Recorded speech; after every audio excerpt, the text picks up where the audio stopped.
여러분 안녕하세요.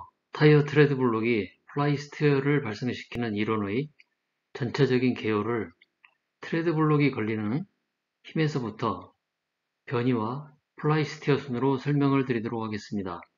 이들 각각의 상세한 이론은 이후 출시될 비디오에서 상세히 설명드릴 예정입니다. 퀴즈를 풀어보겠습니다. 트레드 블록에 걸리는 힘 중 플라이 스티어를 발생시키는 힘은 어떤 것일까요? 첫 번째, 변형 부고 모멘트. 두 번째, 타이어가 노면 접촉면에서 평면화되면서 받는 힘. 세 번째, 노면 접촉면에서 종방향으로 작용하는 힘. 네 번째, 노면 접촉면에서 횡방향으로 작용하는 힘. 트레드 블록에 의하여 발생하는 플라이 스티어는 비대칭 단면부의 굽힘 이론으로 설명할 수가 있습니다. 이를 위하여 비대칭 단면부가 하중을 받을 때 어떻게 거동하는지를 모멘트와 응력을 사용하여 관계식을 만들어야 합니다.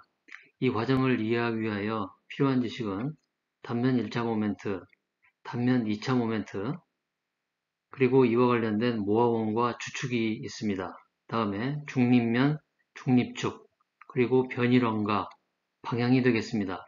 이번 글에서는 이들 전부를 이해를 하셨다고 생각하고 트레드 블록이 어떻게 플라이 스티어를 발생시키는지에 대해서 전체적인 개요를 설명드릴 예정입니다. 이들 각각의 내용은 추후에 출시될 비디오에서 상세히 다루기로 하겠습니다. 여기 그림에 보이는 각각의 트레드 블록은 비대칭 단면부로 볼 수가 있습니다. 타이어는 노면 접촉면을 벗어나면 원형이고 노면 접촉면에서는 평면 형상을 갖게 됩니다.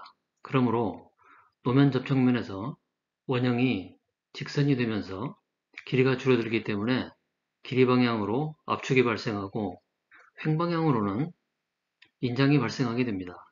이와 같은 노면 접촉면에서의 형상 변화 때문에 그림과 같이 종방향으로는 노면을 압축시키려는 힘이, 횡방향으로는 노면을 인장시키려는 힘이 발생하게 됩니다. 이에 대한 설명은 고울석의 유튜브 채널 Vehicle Dynamics and Driving Skills의 비디오 넘버 H12와 지안카르로 겐타의 책 오토모티브 샤시 첫 번째 볼륨 컴포넌트 디자인 2판에 잘 나와 있습니다. 따라서 우리는 타이어의 트레드 블록을 여기 그림과 같이 비대칭 단면부로 취급할 수가 있겠습니다. 노면 접촉면에서 타이어 트레드 블록은 좌측 그림과 같이 양단이 고정지지된 비대칭 단면부로 볼 수가 있고 노면 접촉면 종방향 양 끝단에서는 가운데 그림과 같이 한쪽이 부분 고정된 비대칭 단면부로 볼 수가 있으며 이 밖의 위치에서는 한쪽이 개방된 비대칭 단면부가 됩니다.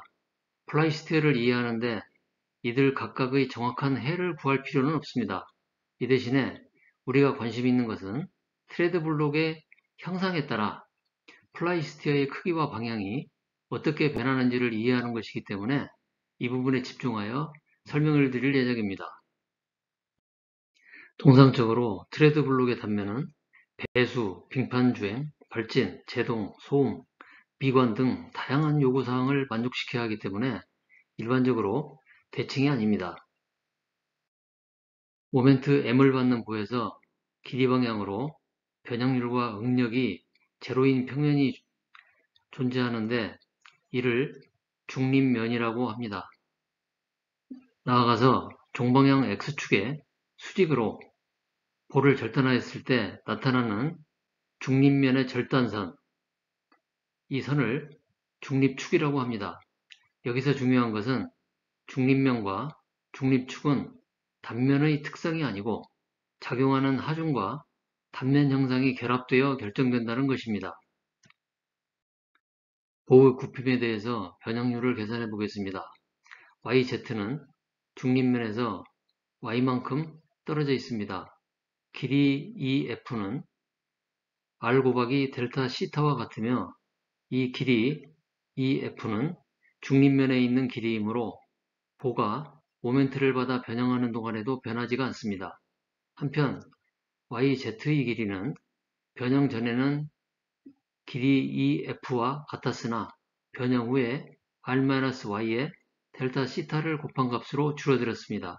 따라서 X축 방향으로의 변형률은 여기 식과 같이 나타낼 수가 있으며 결과적으로 변형률과 응력값을 여기 일식과 같이 구할 수가 있습니다. 변형 후의 단면의 힘은 평형 상태가 되어야 되기 때문에 전체 응력값을 단면에 대하여 적분을 하면 제로가 되어야 맞습니다.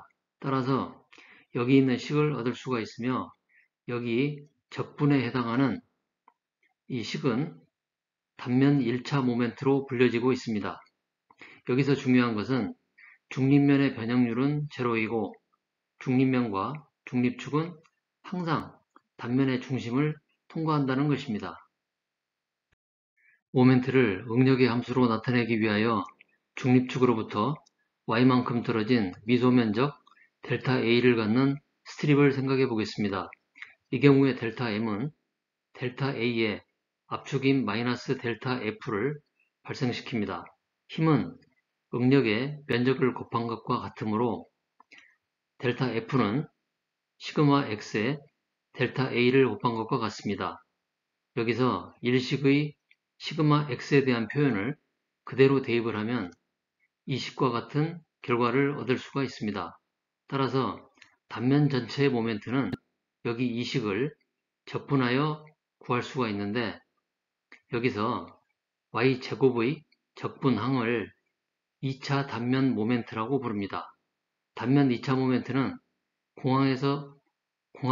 공학에서 자주 사용되는 매우 중요한 항목입니다.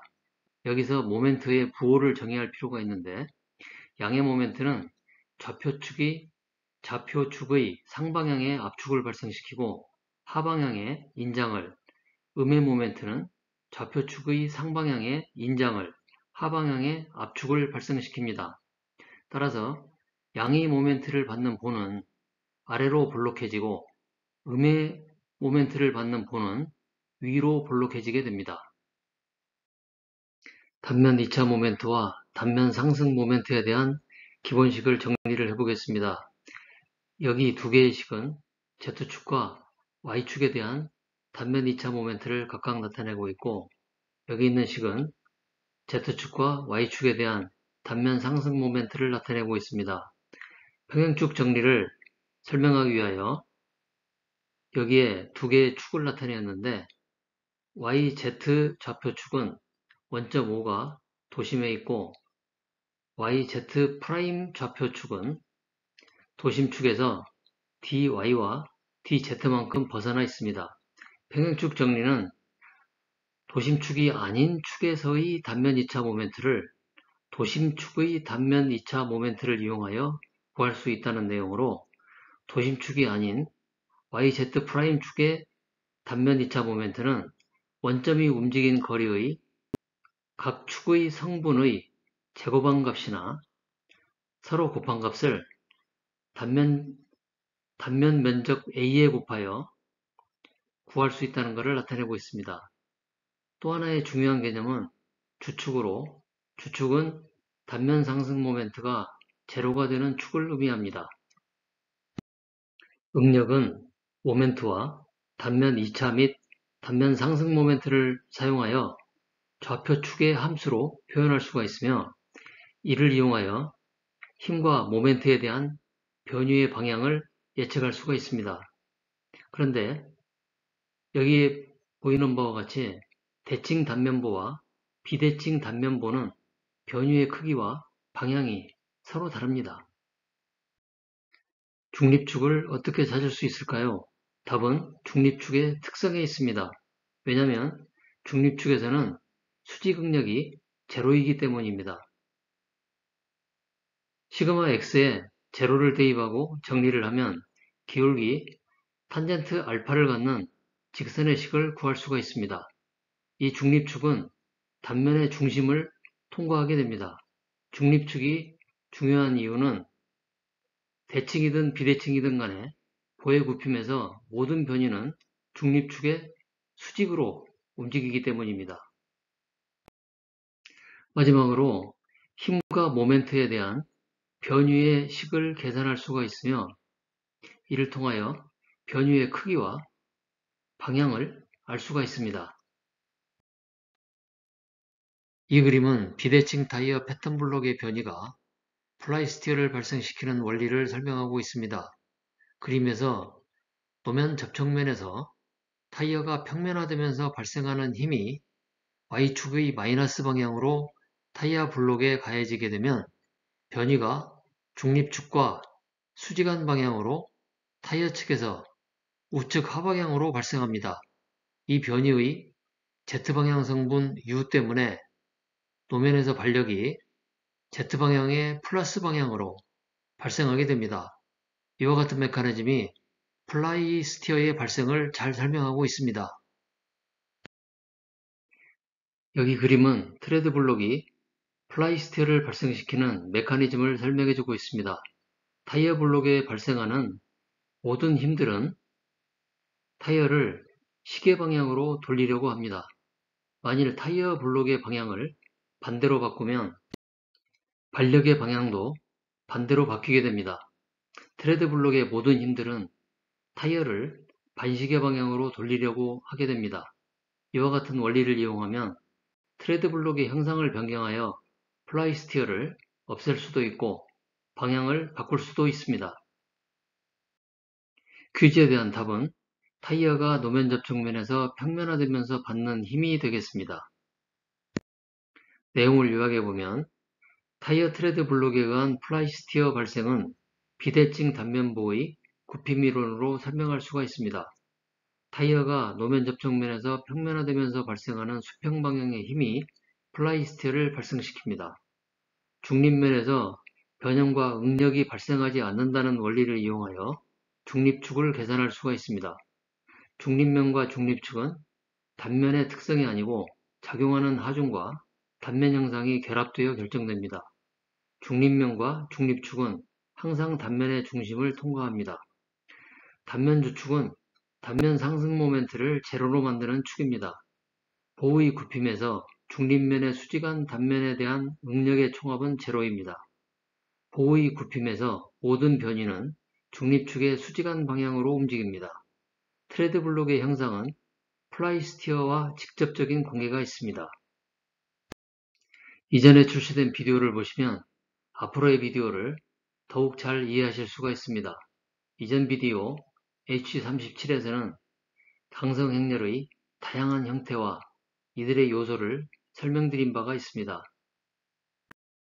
최근에는 타이어 벨트들의 조립 순서를 바꿔서 면 내 및 면 외 교차 결합 강성을 없앰으로써 플라이 스티어를 제로로 만드는 원리를 설명드린 바가 있습니다.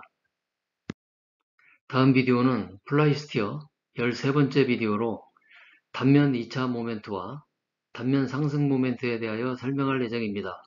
엄지척을 눌러주시고 무료 구독을 하시면 새롭게 출시되는 비디오를 가장 빨리 보실 수가 있습니다. 여러분 다음에 다시 만나요. 안녕히 계세요.